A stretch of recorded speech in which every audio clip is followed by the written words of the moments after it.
Hi and welcome back to Classic Vinyl Top 10s.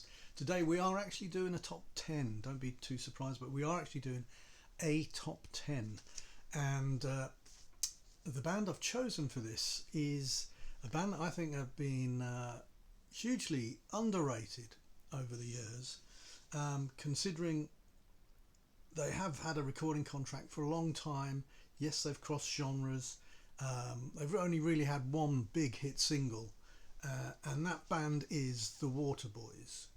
And today we're doing my favourite top 10 Waterboys songs. So if you haven't got into the Waterboys, have a listen to this list and go take a listen. There's some fantastic stuff on here, and it is not all the same sort of stuff. So where do we start? We start at number 10 with December from the first album, The Waterboys. Super album. This came out, I think, in 1983. So yeah, early 80s, 1983. Mike Scott. I think this was the first song I heard actually. December. Just great piano, super voice, dead simple, fantastic. The next song is completely different. It's from their Irish period, for want of a better phrase, and it is We Will Not Be Lovers from Fisherman's Blues, which, if you just like Irish pub music, Fisherman's Blues is the one. Really is a fun album, but very different from the earlier stuff. Fisherman's Blues came out in 1988. In at number 8, The Pan Within, and this came from the excellent This Is the Sea. Also on here is a song you may well have heard of, and who knows, it might appear anytime soon, but Whole of the Moon is on this as well. A brilliant album, still with Carl Wallinger on keyboards and Anthony Thistlethwaite on saxophone, Mike Scott doing all the usual. And this album came out in 1985. And in at number 7, Talk of the Devil, it is The Whole of the Moon from this album. Probably the track that most people know the Waterboys for, and used brilliantly in a film as well, not too long ago.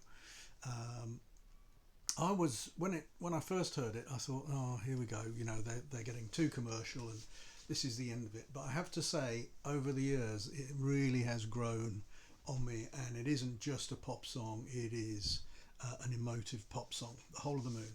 At number 6, going back to the Irish stuff, Fisherman's Blues on Fisherman's Blues, a fantastic jig. Can't say any further than that. Number 5, A Pagan Place from the album A Pagan Place. Okay, again, another superb album. Probably got definitely has got two of my favourite songs on, because you're going to hear them any minute. Number 4, Don't Bang the Drum from This Is the Sea. One of the best opening songs, best openings to a song ever. The Spanish trumpets and whoever mixed the drum sound deserves a gold star. A fantastic song. In at 3, again, probably one of the first songs that I heard, A Girl Called Johnny from the debut album. Again, beautiful piano, Scott at his best. And then saving my top 2, both of which come from my favourite Waterboys album, A Pagan Place. 2 songs. At number 2, The Big Music. Again, if you haven't heard this and you think Whole of the Moon's quite big in sound, listen to this. The Big Music. It's just superb. Forget Spectre and Wall of Sound. Listen to The Big Music. And at number 1, again, off Pagan Place, Red Army Blues. A superb story. Just poignant. Fantastic song. 1984, Red Army Blues, and that is my favourite Waterboys song from my favourite Waterboys album. those of you who are into the Waterboys will have noticed that I've only really used 4 albums there for my top 10, so nothing from later on.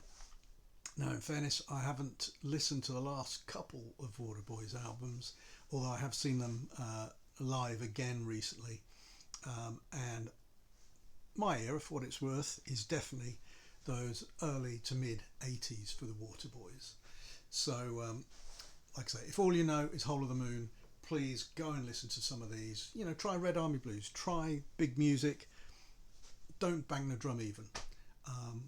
I'm sure you'll be well rewarded. They're still touring. Mike Scott's still out there. Obviously, the band is completely different. Carl Wallinger's no longer with us, sadly. And I'm sure you're aware he went off and started World Party and had 3 or 4 excellent albums, but died recently, sadly. Anthony Thistlethwaite, I also thought was another big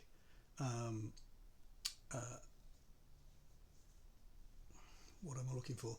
He was a sax player, but he was more than a sax player. If you listen to some of the sax solos on those early albums, most, if not all, come from him, and they are excellent. Mike Scott, of course, is the master of all, and he's kept the whole thing going for all these years with different musicians around him, and all credit to that. Yep, okay, myself, I prefer the early to mid 80s, but they're still going, so you can still catch them, and I do still play 1 or 2 of the older things, not as much as I'd like, but you know, these guys, they've got to move on. They're probably sick of playing the same thing over and over, a bit like these guys, I suppose. Anyway, thanks ever so much. If you like any of the stuff I've had to say, I'm not saying you would, but if you did, kindly like it, and if you want to hear a bit more, subscribe, share, that would be much appreciated. So until next time, thanks ever so much. It's Classic Top 10 Vinyl, or even Classic Vinyl Top 10. Bye, cheers.